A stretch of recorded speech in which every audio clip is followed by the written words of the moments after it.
Havran, Edgar Allan Poe. Přeložil Augustin Eugen Mužík.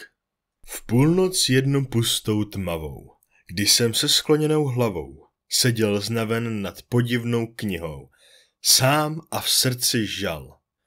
Když mne skoro sen zmáhal, slyším, jak by někdo sáhal po dveřích a zase váhal, až pak tiše zaklepal.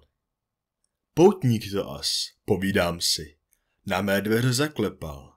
Nemá klepat nadarmo. Ach, nevíde z méto hlavy, v prosinec to bylo. Dravý plamen ohně, plápolavý míhal se jak přelud kol. Prudce po jitru jsem toužil, marně ducha v knihy hroužil. Zoufale on jen se sloužil. Pro Lenoru nesl bol, pro tu duši vzácnou, jasnou, v nebe vzatou nesl bol. Zde ji hledám nadarmo. A to jemné šelestění zbudí ve tmě matné chvění.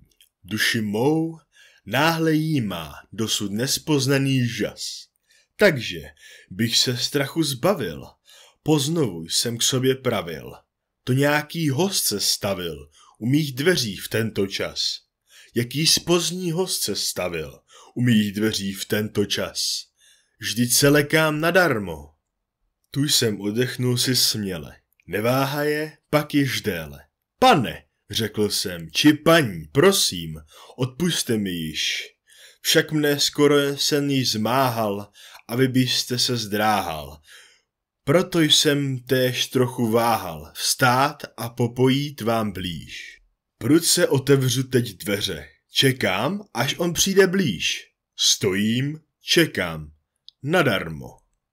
Dlouho stál jsem, do tmy zíral. Duch můj divnou bázní zmíral. Dumy dumal, jaké nikdo ze smrtelných přede mnou. Leč v tom tichu bezehnutí jediné jen zašepnutí.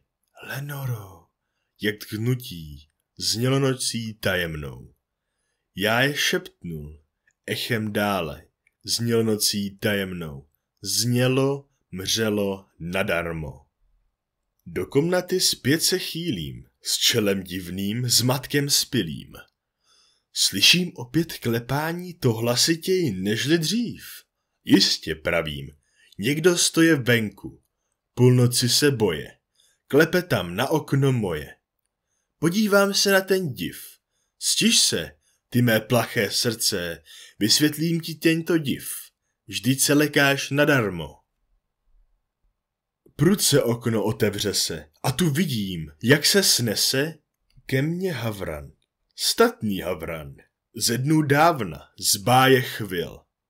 Neopověděv se ani, letěl dále bez váhání, jako kníže nebo paní, nad dveře se usadil.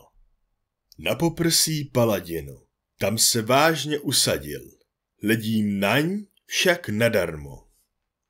Vida jeho mrav a pýchu, nezdržel jsem se již smíchu, v okolí v tom hrůzy plném, v úsměv vladě duši svou. Až si zbloudil bez všech znaků, k nám sem lidem z nočních mraků, nejsi jako každý z ptáků, nijak tebe doma zvou. Řekni mi své rodné jméno, jak tě pověs doma zvou, řekl Havran nadarmo. Poslouchám tu vžasu ptáka, co mi bez obalu kráká, jenže ve mně úcty málo zbudila ta odpověď. To však na svůj účet beru. Zřídka kdy se stane věru, aby přišel v nočním šeru někam pták, jak on sem teď. Aby na sochu si sedl někde pták, jak on zde teď, s takým jménem nadarmo. Havran však už tiše seděl, mlčky na mne dlouho hleděl, jak by z celé řeči výraz jediný měl v paměti. Pouze schlípnul křídla obě, ticho bylo jako v hrobě. Až jsem posléz řekl sobě, vím, že také uletí, jak mé naděje a druzy, tak mi také uletí. Kváče Havran nadarmo. A v tom tichu svojím hlasem pták ten naplnil mne žasem. Slovo to, dím, celou asi moudrostí jest. Již kdy znal, pochycenou ode pána. Jehož stará stihla rána, až hruď jeho k smrti zdrána, vylila svůj celý žal, všechny naděje a klamy, celou tíhu svou i žal, v jedno slovo, nadarmo. Však ten havran stále pudí smutek z mojí teskné hrudi, takže posléz k němu blíže sedám, čelo podepřev, a pak hebkem bez sametu, v lehkém fantazie letu, probírám tu divnou větu, co ten hrůzný, zlostný zjev, zlověstný a podivínský, příšerný a hrůzný zjev, myslel o ním nadarmo. Tak jsem seděl, dumal znova, beze zvuku, beze slova.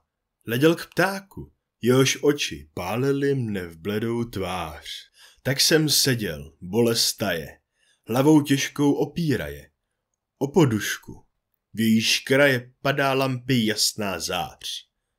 Podušku tu, v jejíž kraje padá lampy jasná zář, chystám pro ní nadarmo. Náhle vzduch je dusný, sytý, kadidlem a vůní spitý. Zachvívá se serafíny, již teď kroky půda zní.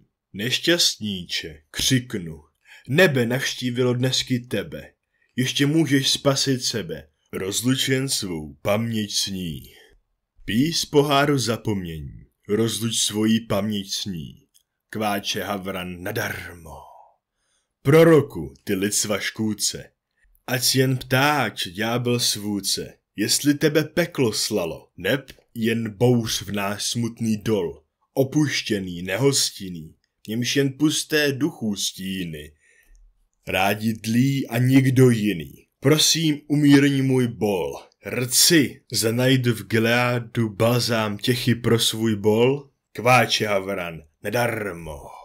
Proroku, ty lidstva škůdce, ať si jen pták či ďábel svůdce, při nebesích zaklínám tě, při Bohu, jenž tvůj je pán, viď, že doufat mám, že jednou andělé mou duši bědnou k té oné zářné děvě zavedou. Již teď věčný Eden dán, k oné vzácné zářné děvě, již je věčný Eden dán, kváče havran nadarmo.